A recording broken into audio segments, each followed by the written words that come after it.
Todd, you have two daughters. Yes. I have two. I have 6 and 5. Man, handful. I get very fearful of the future to raise them. I'm going to raise them the right way, good values. You seem like you're doing pretty good as a father. Talk to me. What advice would you give any young fathers, my viewers, how to raise good kids? Well, first off, congratulations on being a girl dad. Thank you. Yes.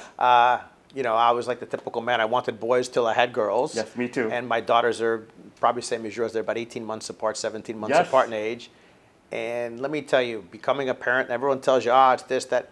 It's the greatest thing. It makes you live life differently. And now that my kids are kind of leaving the house, because as I said, my older daughter is in college. My younger one's going off to college next year. At this time, she'll be in college. She's a senior now in high school.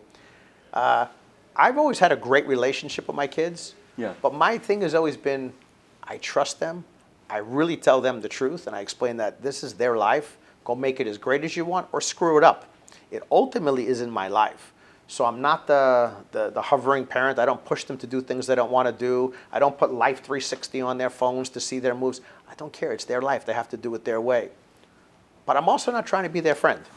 They have to understand that. I have so many people say, I want to be friends with my kid. And I even know some people who think that's cool. They want to go out and like bring their kids to a club. I think that's insane. There has to be some sort of a boundary. Maybe when they're in their 20s or something, I'll have a different saying. But I think so. Certainly at high school level, No. I'm not their friend. I'm their dad. But I'm their number one support team. I'm the one they'll call if there's a problem. But when things happen, I teach them, even like I said before, you said about being unfazed. You know, my daughter, my young daughter, if something happens to her, like she was driving a car and something hit her, like it's just a piece of metal. As long as you just made this call to me, I could care less. So they learn to relax that way. They go after their own goals. I would love for them to come work with me one day, but I don't make them. They're free to do what they want. But I do have one rule. If they want to work here, they need to go work for another company for at least 2 years. They need to have real bosses and real people other than me, and then they're more than welcome to come here. But they do love real estate, thank God. That's amazing. Dude, I could just imagine if my father owned a real estate company like yours, man, I would be all over the place. That's interesting, right? Like, I come from a single family. My mom, single mom, dad left. Very poor, very poor.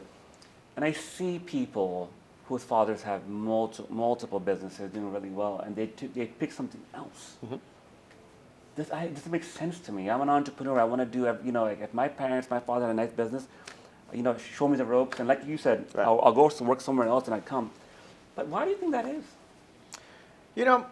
I read a lot, and I've read a lot of books about this, and I believe it's spot on correct. A lot of times, what you said is, no money and you're a single mom and you had to struggle. That's a bigger advantage. Wealth could be a disadvantage. Right. Too many options is a disadvantage. And, again, I talk about my daughters. She was getting all flustered applying to all these colleges because she was between USC and NYU and Columbia, Northeastern, and she was getting like crazy, like she was getting all stressed out. I said, want me to make this easy for you? And she goes, yeah, what? I said, you could pick 5 schools in the state of Florida only. She goes, I don't want to go to any of them. I said, right. Because all these options are overwhelming you.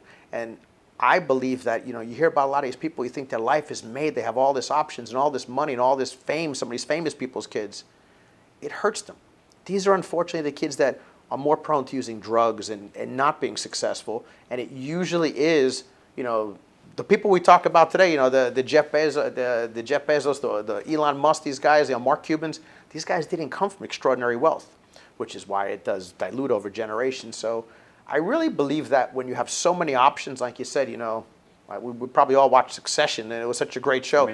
You own all this stuff, and none of these kids are capable of running a toy store. I mean, they can't do anything. Because obviously it's a TV show, sure. But a lot of that becomes reality.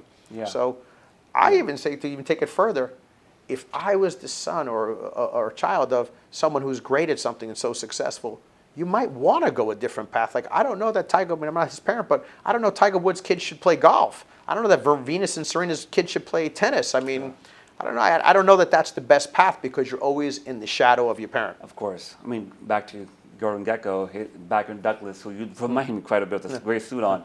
His father was a big-time actor, Kirk Douglas. But then Michael's son became a drug addict. Yeah. And he's recovering now, and God bless him. But he struggled quite a bit. Yeah.